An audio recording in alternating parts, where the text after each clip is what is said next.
Hi, all. Good afternoon.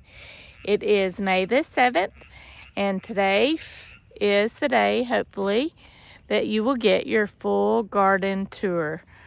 I just started out with our chickens that you guys came along for us when we did the addition to the play yard. And they seem to be enjoying those a lot.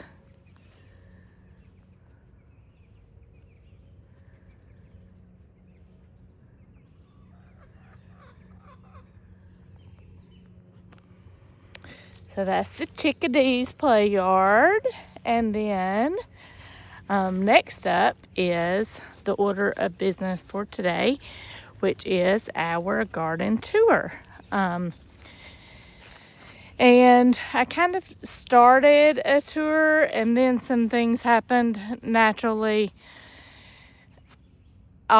If it can happen, a lot of times it will when you're videoing, so, or at least when I'm videoing. Maybe I'm the only one that happens to, but I'm so glad that you're here, and I'm glad that you stopped by, and I hope that something you get today will help in your garden journey.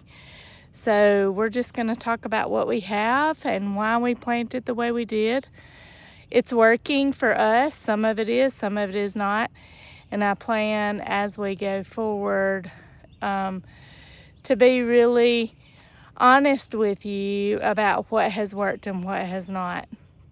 So first, as we did in the preemptive video, this is our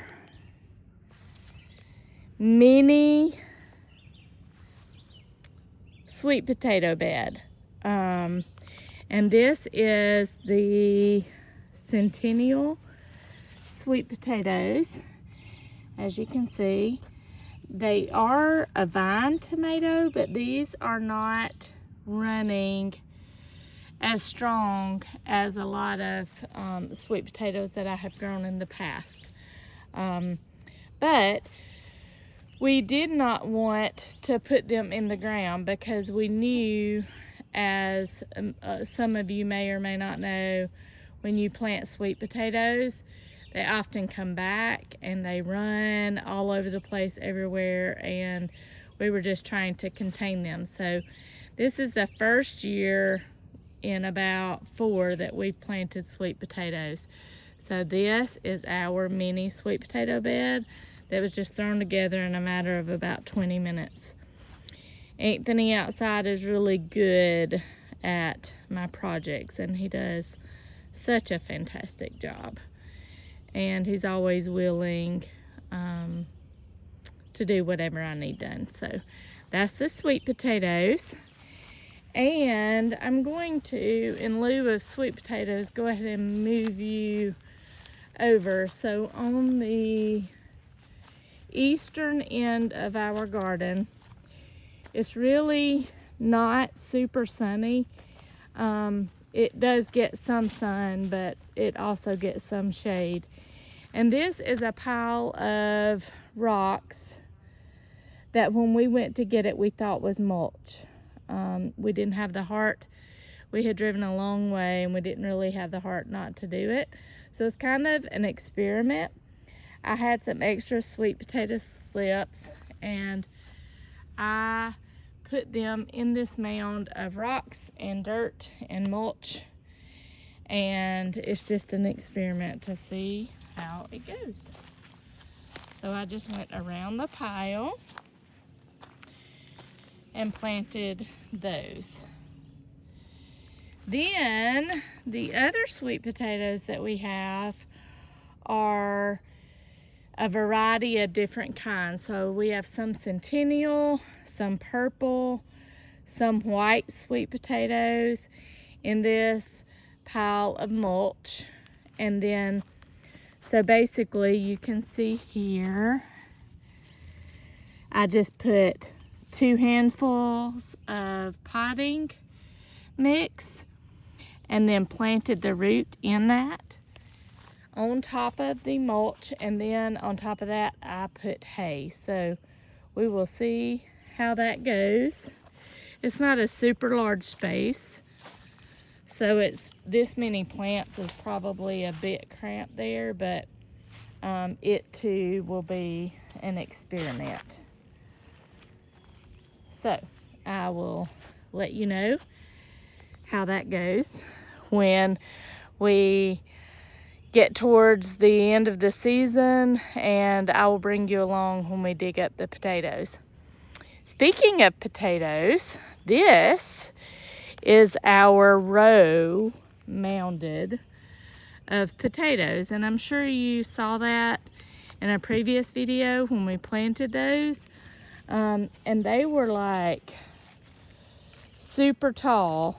And so we have mounded dirt and then soil, and then yesterday, before the rain started, we bent them over gently and wrapped the hay around them and bent them over and put more hay on top. And so just overnight, you can see where some of these are peeping up out of the hay.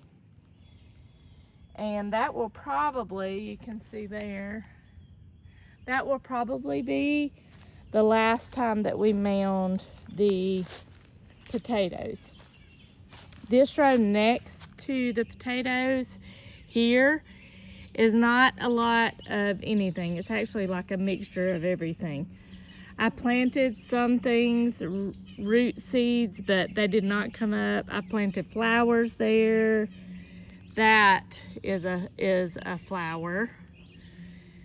And I left it blank because I knew we were gonna be digging these potatoes at some point and we're gonna need some space. On the next row, on this half of the next row, and you can see this in the dirt there, we planted Trumpetino squash for half of the row, and then at the end of the row down there where the hay is beets. And those have hardly grown out, so I covered them in hopes that I would be able to salvage them. The row over from that is carrots, and they will grow out through the summer. It will be the fall before they are ready. And then the rest of that row is red onions and white onions. And they have not bulbed out very well. I think honestly, it got too hot too fast for those onions. So, and then at the end of every row, that is not weeds, that is like a mix of wildflowers. So that's what that is. And then on the west end of the garden is potatoes. And you can see on this end, we have not mounded these down here as well. We basically, it was a ditch effort to put them in the ground. It was dark at one point when we were planting potatoes out here. We just had potatoes, and of course, if you have potatoes, they're not going to grow anything if they're not in the ground at all. So they may or may not grow, and either way, that is fine for us. We both work full-time jobs, and even though this is my passion and I love it so very much, it is limited as to the number of hours in a day. So that is one of those things that fell between the cracks that if I were able to do this full-time, might not have, but for this time, it did. So the next thing is the row next to the potatoes, which is okra. And on this end, it is red okra. And then on the other end is just spineless okra. And I have planted new seeds to fill in these gaps, this gap. Because basically, this gap from this okra plant here all the way to the next okra plant there is the only gap. There's a couple spots down towards the end that just was missing like one or two. So I filled that in with seeds, and so we'll see if those come up. The next row was started as an ornamental corn. It is edible, and I had planned to eat it and mix it in with our other corn just because I like color. But as you can see, like of that mix, only maybe like every other one came up. So on this end of the row, I had some squash that I had started from seed that I needed somewhere to put, and I transplanted those. I have not put mulch or anything around this end of the garden yet. I just haven't gotten to it. But as you can see, these squash are thriving. They have new leaves coming, so that's super cool. So I have some work to do with those. It has rained so much. I mean, like every third day it's raining like 3 or 4 inches here right now. So it is definitely our rainy season. So the next row, and you can see that row of plants, that is bush green beans. And you can see those baby plants. And I have to thin those out.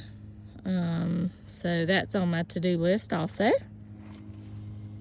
And I did thin some of them at one point, and I planted them on the end down here. So that's why those look a little bit sad, is just because those were the ones that I transplanted, and so they're still recovering.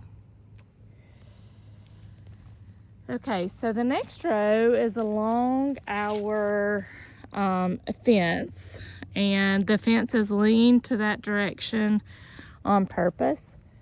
That is the direction of light, as you can see, that opens up here. We do have plans to cut more trees to give the garden more light.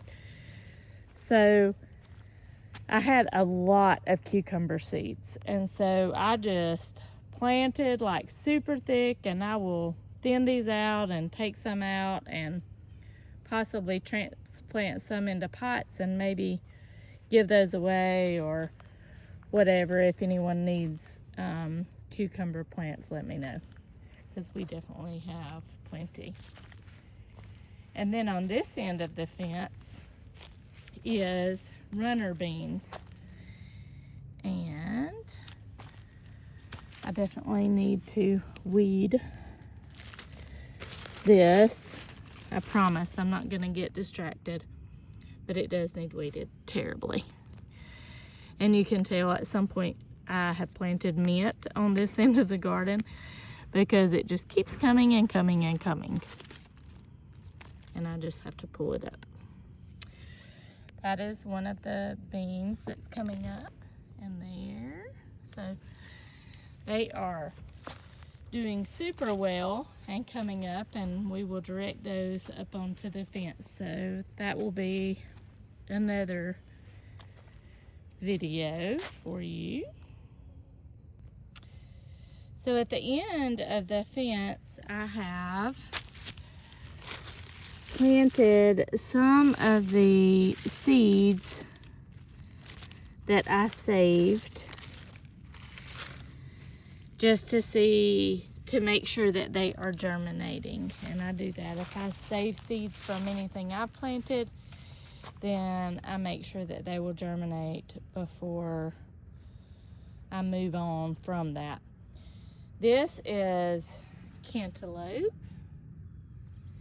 and I plant cantaloupe and watermelon at the ends of my rows on this. We're back to the eastern end of the garden again. And I will just let those watermelons just run out into the yard, and on this wood chip pile, we'll move the pile back probably to over here the next round, and I will just bring these wood chips in with those watermelons and just let them run. So that's what we will do there. We have on this row, on the bottom side of the fence, I have planted black beans. And so those will grow out. They're just a bush version. And once they grow out and they produce, I will just pull them up and dry them for food for later. So that we'll harvest those for later. This little mini row that I'm standing in, I don't have anything. It is just grass. So we will retill it and cultivate it just to get rid of the grass. And then when I get new mulch in, we will plant something there, I'm sure. These are just volunteers. And I'm not sure, I think they're probably squash, because I had squash in this area last year. So I think this is probably squash. It's either squash or cantaloupe, I'm not sure, but that's the volunteers. And then this is the hot peppers. We're on the eastern end of the garden, and this is the hot peppers. And I have transplanted out some baby plants that seem to honestly be doing well. I hesitated to do that, but it seems like they are doing just fine. A little bit of pest damage there, so I may have to. I typically will investigate and try to use things like that are more natural. So a lot of times if I dust any of my plants, it's usually with diatomaceous earth. And then this is basil, planted with the other two jalapenos that are larger. And then at the end of that row, more cantaloupe. And again, these are the rest of the hot peppers on this end of this row. The western end of the garden on this row, there's some blank in between here that I don't have planted out yet. But this part is the sweet corn. And as you can see, there's not a whole lot of it, just enough for fresh eating. And I have planted beans with the corn. So that is there, and the sweet little baby beans are coming up. And the corn is probably about 4 or 5 inches tall. So the next thing is 2 rows of assorted squash. This is spaghetti squash and butternut squash, yellow straight squash, green summer zucchini. I think that's all. And I said spaghetti. So I think that's all, and you can see they are blooming, all blooming, all the blooms. And I have them up on a mound. Each one is on a mound. As I said, we're getting so much rain just so that it will drain off. I wasn't going to mound my squash this year, but we ended up doing it anyway. And I'm glad I did, because they are growing. It's interesting, the fully mulched rows are growing way faster than these that are not mulched and not mulched completely.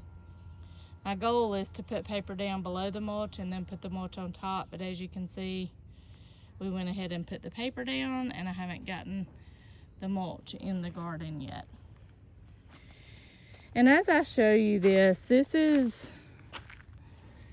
our little piece of the world, and a lot of effort has gone into this, even up to this point.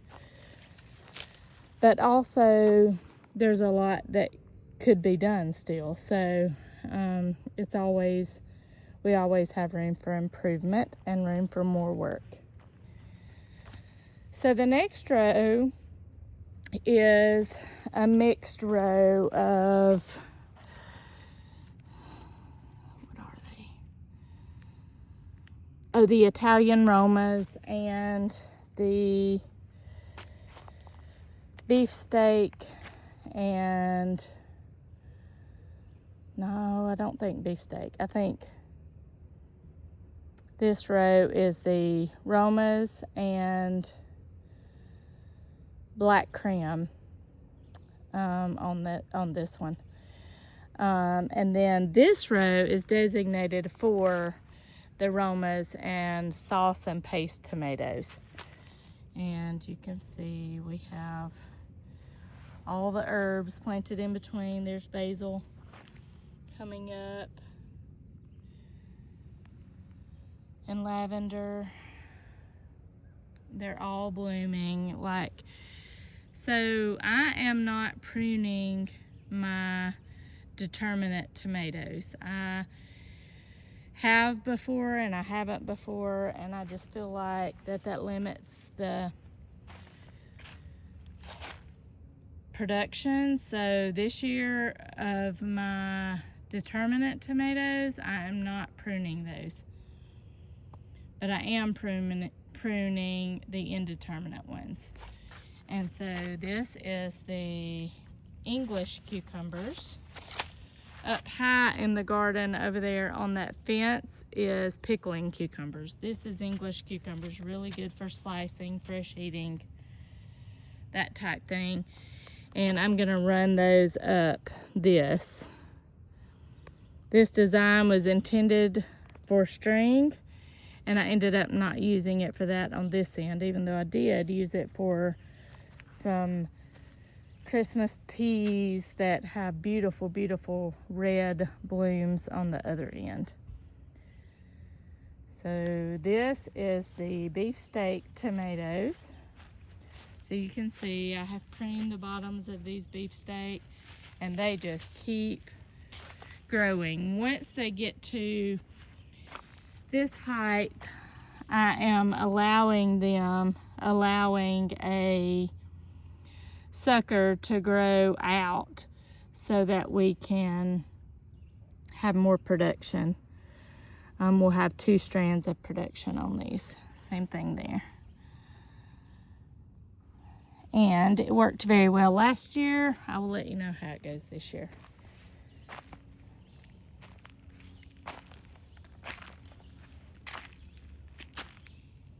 Lots and lots of blooms starting to happen, and then once they start blooming, I will take out these limbs like further down. So like this limb will go, this one will go, and so we will just let them come up, up, up, and we'll run more string to hold them. We're doing basically the Florida weave, but I also use clips to hold them standing straight up. And you can see the stems on these tomatoes are super healthy, super strong. So we have marigolds mixed in along with other herb companion plants, oregano, rosemary, lavender, all mixed in. This is the red Christmas pea. Look how beautiful that bloom is, y'all. That is so pretty. And then of course I'm gonna add probably 2 more cucumbers to that to run up the trellis in the center. And these beans, we started them and they just love this string. They are working it on their own.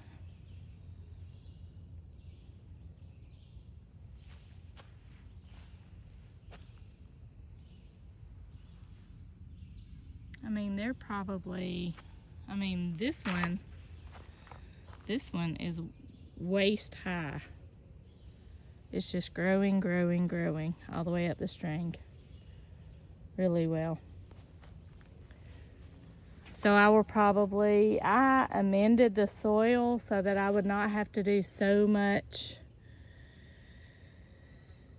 fertilizing, but I did not amend this as much, this pea circle, and I'll come back so you can see how that is working. So I will come back and amend that some more. This is the newest section of our garden, and it was kind of a last minute effort, and basically we just worked the soil. We thought it was going to be our greenhouse, but we've decided it's not. We're going to move our greenhouse to a different area. We may end up boxing this for next year because I have several things that are perennial and will come back. This is hopness there, and it will spread, and it will also come back, and it is a root vegetable. You can look it up. It's super cool, and it's one of the quote-unquote depression vegetables that produced a lot, came back, did really well. So a lot of people planted it then. So I'll show you how that goes when it comes up. This is just one row of flowers, so all the way down. It starts on that end with Love Lies Bleeding is what it's called. It's a really beautiful flower. And then Cosmos, and then 3 different types of zinnia. And you can see they are coming up really well.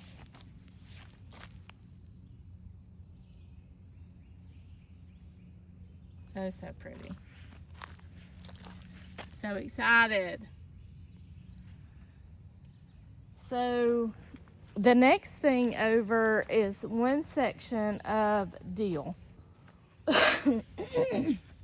So you can see the packet that I left laying there. So from about halfway down to the end of this row is dill, and I will be using a lot of dill because I'm hoping to be able to do some pickling, and so I'm hoping that does really well. But that was just planted, so we can't really see it yet, but when it comes up, when all of this comes up, I will give you another tour of just the perennial herb area.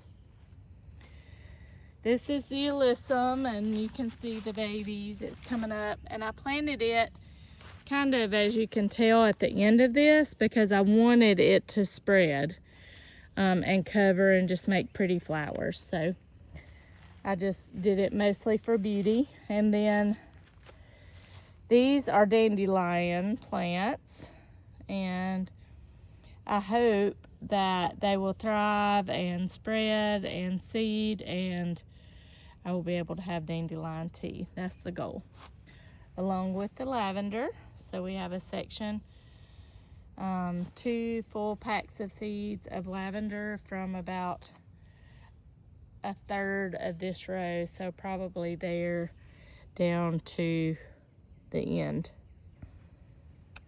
And then further up that row is the rooted parsley. So it has a root similar to a carrot, but the top of it is like parsley. So I'm really excited about that. It is also one of the depression vegetables, as they call them, because you know, you will inevitably leave roots and it will come back next year. And then all the way across over to the flower row, I'm hoping will be my asparagus bed. I have started it here, as you can see, where I have put some nutritious soil to start the seeds in. And then I have more that I'm going to plant further out there. So hopefully that square of the garden all the way across to where the flowers are will be asparagus. And then on this end, and it looks like some of it is uncovered, is my turmeric starters and the Jerusalem artichoke. And the goal is that when the turmeric starts to spread, we can spread it out this direction. And then we will again dig up at the end of the year and replant more, and we're hoping to move it out this direction. So that is the perennial herb area of the garden. And then we also have, and you can see them in the distance, peach tree and 2 pear trees. And this is the first year that we have pears, so we are so happy with that. I do have another peach tree that I'm going to plant with that one. We originally planted everything in twins, but it died, and so I will plant another peach tree close to that one. This is the blackberries, and as you can see, we have fertilized those, and I've done the trimming and trimmed out the old wood and that kind of thing early in the spring, and they are just thriving here. They are doing so well. I do hope that I will be able to move all of our berries to this area. This is a really good sunny area here, so I hope that all of this down to the creek will be designated as our berry area. We have some strawberries that I'm just basically trying to save around a tree down behind the basketball goal. On the other side, we have strawberries and another berry. And then I have grapes on the end of the garden with the peaches that I want to move up here. And then we have some really, I'm going to end this because I'm thrilled with this. We have fertilized our blueberries. We have not done that. We just planted them and was mulching around them and cleaning around them and that type of thing, but we had not done a whole lot of fertilizing. And early in the spring, I did this year. We also transplanted a bush into this area. And like I said, eventually I hope that I will be able to move these berries over to the berry area. I feel like they need more sun, which we are going to take out that whole group of trees right there. So that will give this area more sun. But this is the 3 blueberries, and you can see this one has a couple of berries on it. Not a whole lot, but a couple. It does have new growth, which that's awesome. But this one, y'all, this is a powder blueberry, and look at this. This thing is loaded. I don't know if you can tell, but it's like, I need to pull poison oak out of it again. I just keep pulling and pulling and pulling. So that's kind of part of the problem here. We have a long growing season and a lot of things grow well, but a lot of things that we don't want to grow well also grow well. So that is one of them, the blueberries. And then this one is a nice big blueberry with a lot of growth, but no berries.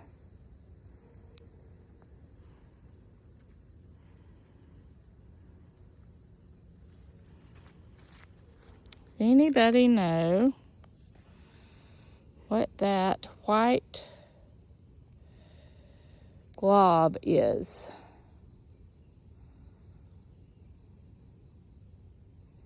If you know, please say in the comments. I need to know what to do, because one of the other bushes also has that.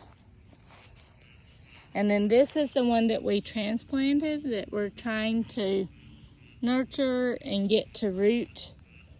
So I knew it probably wouldn't this year because we did it early spring, but I'm hoping for next year. The next item, and I guess the last one, is our apple trees. We have a Gala apple and a green apple. And 2 years ago, one of them had 1 apple. This year, the one there had a bloom but no apple. So anybody who, this one is 2 years old, this one is 4 years old. So anybody who knows why they aren't blooming, or why the plums across the way, that plum bush, and then one there, neither of those are blooming. And on the plum bushes, I have transplanted plum bushes, I have bought plum bushes, and for whatever reason, we're 3-4 years in and still no bloom. So any suggestions on that? I'm open for suggestions on what might be going on there too. So this property is the property that my husband grew up on. And y'all, when I say that this was our heart, like, I mean that with my whole heart. We plunged into this property. It had been vacant for several years. And we plunged into this when COVID happened and we couldn't go anywhere. We came here and we started cutting trees that was like this everywhere. So all of this area you're coming into now that is cleared, we have cleared. And we just finished last year the house up on the hill. So when I say that we have put 110% of effort into it, we have. And it is so rewarding, so rewarding. And this is what I dreamed it would be: the garden, the fruit trees, the berries, my husband's childhood, the memories. And it absolutely is everything that we hoped it would be. It doesn't look like much to some people I know, but the two of us and our adult children have worked very hard to make it into what it is, and we love it so very much and are so grateful every single day. So this garden has built from nothing the first year in 2020 to all of that, and the tree and the fruit trees.